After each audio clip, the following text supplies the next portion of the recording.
You can get a leaky basement from cracked, deteriorated, poorly tooled mortar joints. To reduce water penetration, there is no substitute for proper filling of all mortar joints. Improperly filled mortar joints can result in leaky walls. Hello, knock knock. Anybody home? Continuing, slushing. Throwing mortar into the joint with the edge of a trowel does not adequately fill the joints or compact them. How about parging?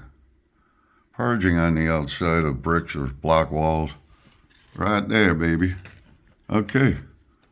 Once cracked, the parging loses most of its effectiveness. Night, night.